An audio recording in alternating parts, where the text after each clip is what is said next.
tech ont explosé en bourse. Apple, je n'ai pas vraiment le cheminement, mais j'ai l'impression que l'année dernière, on nous parlait d'une valorisation à 1000 milliards de dollars, ce qui est quand même gigantesque. C'est déjà gigantesque qu'une société comme Apple soit positionnée parmi la liste des pays en richesse intérieure. Apple n'est pas un pays, Apple n'est pas un système démocratique, c'est une société. Une société n'est pas un système démocratique malgré les lois sociales, malgré les protections sociales. Amazon, c'est pareil. La personnalité de Jeff Bezos qui passe de 100 milliards de fortune personnelle à 200 milliards dans un horizon de 6 mois, mais qu'est-ce que ça veut dire? Il est libertarien, monsieur Bezos. Il n'est pas libertaire, il est libertarien. Comme finalement l'ensemble de cette sphère de haute décision. Vous savez ce que veut dire libertarien? Non. Ça veut dire qu'il ne doit rien à personne. Son succès, il l'a construit tout seul. C'est un mono-organisme qui est sorti tout seul et qui rayonne comme le soleil du haut de sa position. Ça n'existe pas. Ça n'existe pas. En fait, ce qui se passe devant nous, une crise sanitaire certes, mais une crise fondamentale des pouvoirs financiers dans lequel le banquier traditionnel, celui que l'on dépeint toujours comme étant le mauvais garçon, deviendrait même le petit agneau qu'il faut défendre.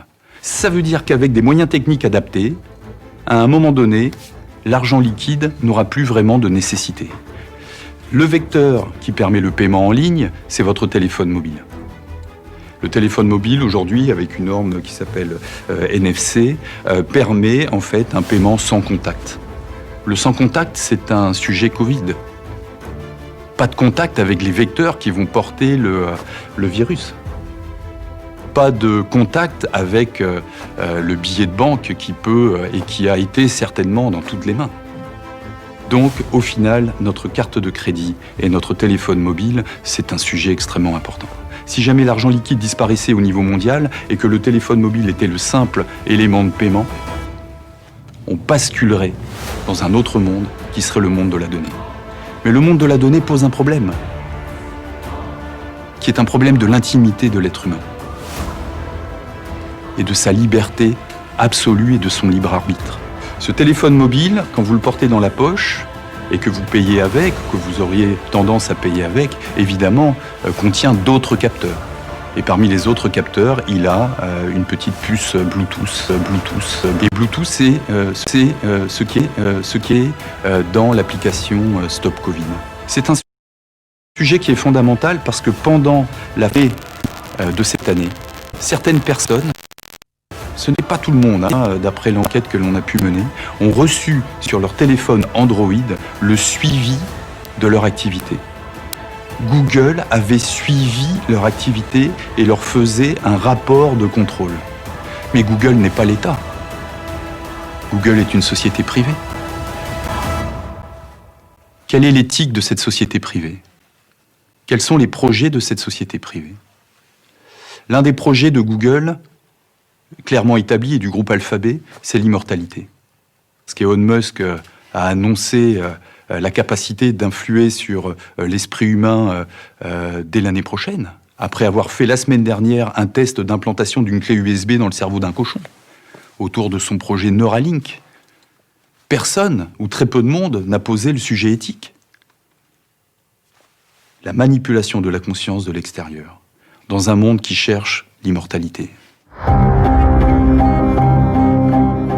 Comment expliquer que le fondateur de Twitter ait investi 1 milliard de dollars dans la Covid? Comment expliquer que ce jeune homme a créé une start-up spécialisée dans le numérique?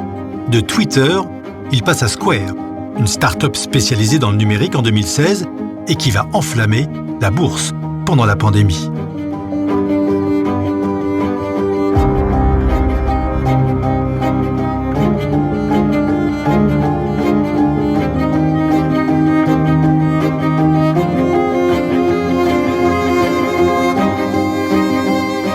On a parlé de Google, on parle donc d'Eric Schmidt, qui est son dirigeant. On a parlé donc de Twitter et maintenant de Square avec son dirigeant. On les retrouve étonnamment dans un institut, et cet institut s'appelle l'Institut Berggruen. Bienvenue dans un monde rêvé, qui veut changer le monde, mais surtout qui veut transformer l'humain. Avec de l'intelligence artificielle et de la biotechnologie, un monde d'après en quelque sorte. Les démocraties sont donc appelées à disparaître. Je vous présente les candidats à cette transformation.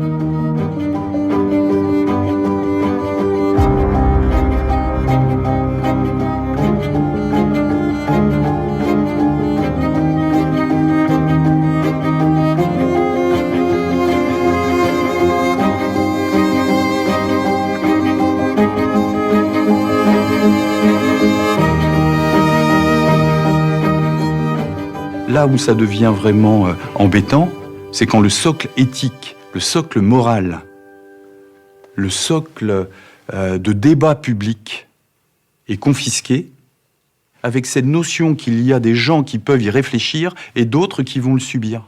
Le problème vient quand une élite considère que vous n'avez plus suffisamment le niveau pour accéder à cette connaissance.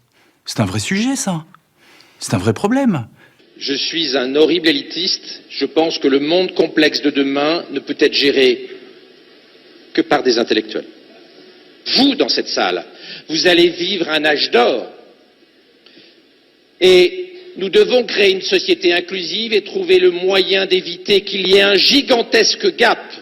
Ce que Harari, dans Homo Deus, appelle des dieux et des inutiles, les dieux, vous, qui maîtrisez, contrôlez, managerez les technologies NBIC, les technologies transhumanistes, et les inutiles, les gens moins favorisés, qui auront du mal dans le monde compliqué dans lequel nous rentrons, et les gilets jaunes. C'est la première manifestation de ce gap intellectuel insupportable que nous sommes en train de créer, entre les winners, les dieux d'Harari, et les losers, les inutiles.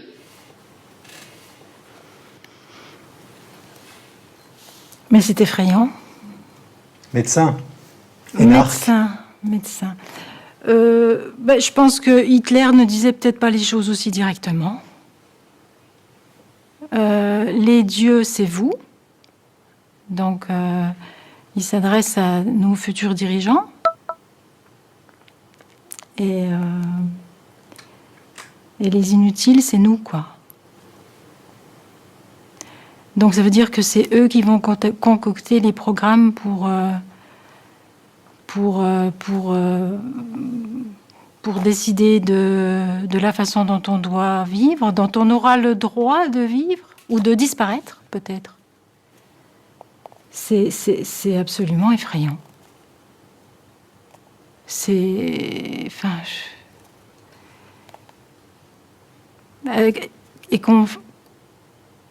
que ce soit dans le cadre de l'enseignement à des jeunes filles, des jeunes hommes qui sont déjà tellement confortés dans leur supériorité par notre système éducatif. Il paraît qu'à l'Assemblée nationale, il y a une députée qui s'est fait surnommer Bac-2 parce qu'elle est simplement aide-soignante. C'est vous dire le mépris de notre classe dirigeante. Donc si nous sommes les inutiles, si nous disparaissons, ça n'est pas grave. Mais c'est vrai que déjà, dans les maisons de retraite, nos aînés ont une espérance de vie résiduelle. Donc... résiduel, ça veut dire qu'ils font déjà du rabat. Donc on peut les faire disparaître dans le silence, porte de chambre fermée. Ouais, ça me donne juste envie de pleurer, je suis désolée, mais c'est épouvantable.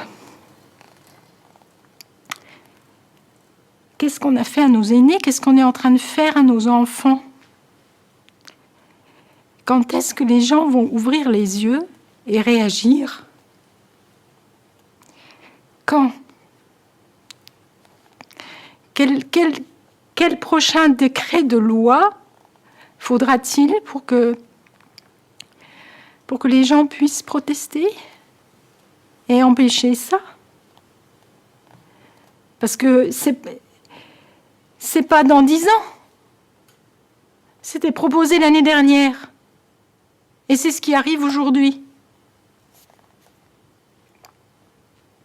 Qu'est-ce que ça veut dire? On